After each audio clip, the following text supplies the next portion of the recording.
O Governo demitiu hoje 3 gestores, demitiu hoje formalmente, porque já se sabia da intenção, mas formalmente hoje 3 gestores de 3 empresas públicas que tinham assinado eles próprios contratos de swap. A decisão foi tomada na reunião do Conselho de Ministros de hoje.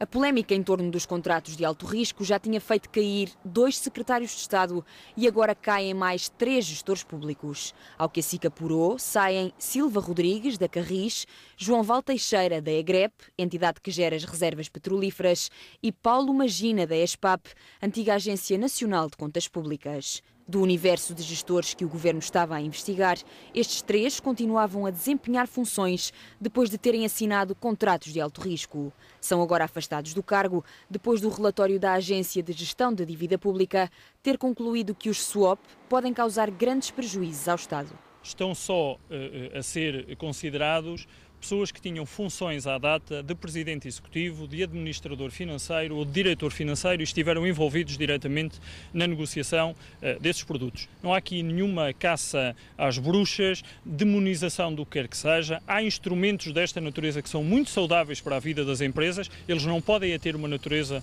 especulativa. Temos sido muito criteriosos na defesa intransigente do interesse público. O caso dos swap já tinha levado à admissão de 2 governantes. Paulo Braga Lino, antigo secretário de Estado da Defesa, ligado à negociação de contratos tóxicos na Metro do Porto, e Juvenal da Silva Peneda, ex-adjunto do Ministro da Administração Interna, na STCP. Entretanto, é emitido mais um aviso ao Governo, desta vez do Conselho Económico e Social, SES, alerta para que as medidas... para que as medidas de consolidação orçamental não... Alerta para que... Eu vou repetir isto tudo porque não estou a fazer sentido rigorosamente nenhum. O SES alerta que as medidas de consolidação orçamental estão a ser menos eficazes do que o Governo tinha previsto e que o aumento dos impostos está a agravar ainda mais a recessão e a aumentar o desemprego. Em apenas 2 dias, o Governo recebeu 2 avisos com a mesma mensagem. Depois dos técnicos do Parlamento, agora é a vez do Conselho Económico e Social. O organismo que junta os principais setores da sociedade tem muitas dúvidas sobre a receita que está a ser seguida, que diz não estar a resultar. Num parecer elaborado por João Ferreira do Amaral sobre o orçamento retificativo, o SES conclui que as medidas tomadas pelo Governo, como o enorme aumento de impostos, foram demasiado ambiciosas e estão a ter um efeito contrário ao que se esperava. O Conselho Económico e Social relembra que a economia continua a afundar e, perante este cenário, as medidas do orçamento perdem eficácia e até têm um efeito perverso, aumentam a recessão e fazem disparar o desemprego. E se o Governo tem atribuído a culpa ao Tribunal Constitucional por ter sido obrigado a encontrar uma alternativa para o buraco de 1.300 milhões de euros, o SES diz que o maior problema nem é o chumbo, mas sim os efeitos recessivos das medidas do próprio Executivo, que valem bem mais, quase 1.900 milhões.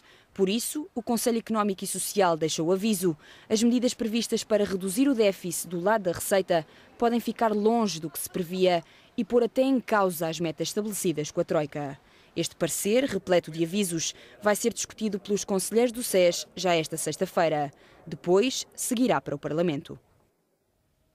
E é neste ambiente que o autodenominado Movimento Revolução Branca pede aos portugueses que investiguem e denunciem atos ilícitos de empresas do Estado.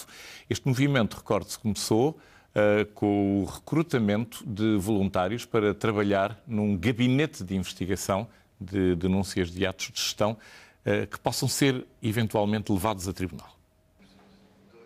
Diz o Movimento Revolução Branca que há cerca de 14.000 empresas do Estado ou ligadas ao Estado que devem ser investigadas porque não prestam contas do que fazem.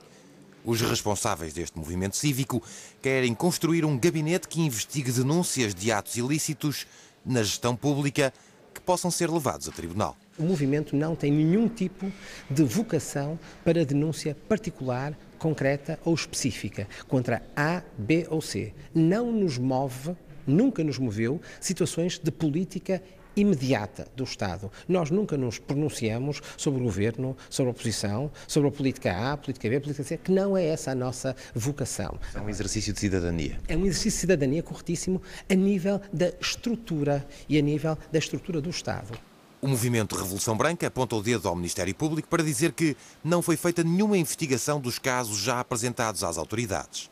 Em maio passado, o movimento Revolução Branca ficou conhecido por interpor recursos contra algumas candidaturas autárquicas, entre as quais as de Luís Filipe Menezes ao Porto e Fernando Seara a Lisboa. Dr. Paulo de Moraes, não tendo necessariamente nada a ver com este movimento, o seu livro é também um ato de cidadania, esta sua denúncia da corrupção face à crise. Sim, é um ato de cidadania, sem dúvida, eu entendo como tal, mas sobretudo é um desabafo. Eu devo dizer que o que me levou a dedicar 3 semanas da minha vida, mais alguns acabamentos, a escrever este livro, foi o facto de estar farto de ouvir 2 mentiras que são repetidas sistematicamente na sociedade portuguesa. A primeira é de que os portugueses andaram a gastar acima das suas possibilidades. Já ouvi isto milhares de vezes e, de facto, este é o maior embuste na opinião pública e publicada portuguesa. E depois há um que vem a seguir, que é o que não há alternativa a esta austeridade, ou seja, os portugueses andaram a gastar acima das suas possibilidades e terão que expiar os seus pecados, o facto de terem andado a gastar demais, com a austeridade que seria, digamos, o castigo e a forma de se penitenciarem pelos pecados. Vamos ver a primeira parte dessa sua conclusão, desse seu primeiro embuste, como o detectou. Não andámos a gastar demais? Então, e as férias em Santo Domingo e pedir um empréstimo ao banco? O que é que isso representa? Exatamente. O que é que isso representa? Temos que ter para mobilar a casa e comprar uma casa sem ter dinheiro para isso, levantar um telefone e ter 5.000 euros de empréstimo também em condições absolutamente. O que é isso? Isso aconteceu. Só que isso representa 15% da dívida privada dos portugueses. Apenas 15%. Então, as outras componentes da dívida quais são? É desde logo uma dívida pública gigantesca, que representa hoje mais do que 1,2% do produto interno bruto, que resultou essencialmente de, reiteradamente, ao longo de 20 anos, andar uma parte importante, não significativa em termos de dimensão, mas uma parte de políticos importantes e gente na administração, a carregar recursos do Orçamento de Estado para um conjunto de grupos económicos. 85% dessa dívida que nós temos... Não, eu estou a falar de toda a dívida pública. Se dividirmos, digamos, a crise em componente pública de dívida e componente privada, a dívida pública resulta de quê? Desde para o 98 do Euro 2004, do BPP, dos submarinos, das parcerias público-privadas, exatamente, do Euro 2004, das parcerias público-privadas, ou seja, foi corrupção reiterada durante muito tempo. E estamos a falar de que dimensão? Só para que as pessoas tenham noção. Nós tivemos uma crise recente por causa do chumbo de 4 normas do Orçamento de Estado que representam um buraco, digamos, orçamental de 1.000 milhões de euros, ok? Só em 2011, que são as últimas contas que há sobre parcerias público-privadas, o que o Estado pagou a mais às PPPs rodoviárias, foram cerca de 1.000 milhões de euros. Não foi o que pagou, foi o que pagou a mais, com acordos de reequilíbrio financeiro. Só nas parcerias público-privadas em 2011, desperdiçou-se tanto como aquilo que deu origem à crise política recente. E, portanto, todos estes casos, ao longo de muito tempo, levaram a uma dívida pública gigantesca. E essa é a componente pública. Mas mesmo na dívida privada, que também é colossal, como sabemos, quando nós entramos em crise, em janeiro de 2009, final de 2008... É pior do que a componente pública, não é? Não, a dívida era 70% dívida imobiliária. A dívida das empresas era 15%, e a dívida dos particulares, a tal história dos telemóveis e dos carros e das viagens, representa apenas 15% da dívida privada. Portanto, se há algum português que ainda tem remorsos de ter contribuído para a crise por ter andado a gastar acima das suas possibilidades,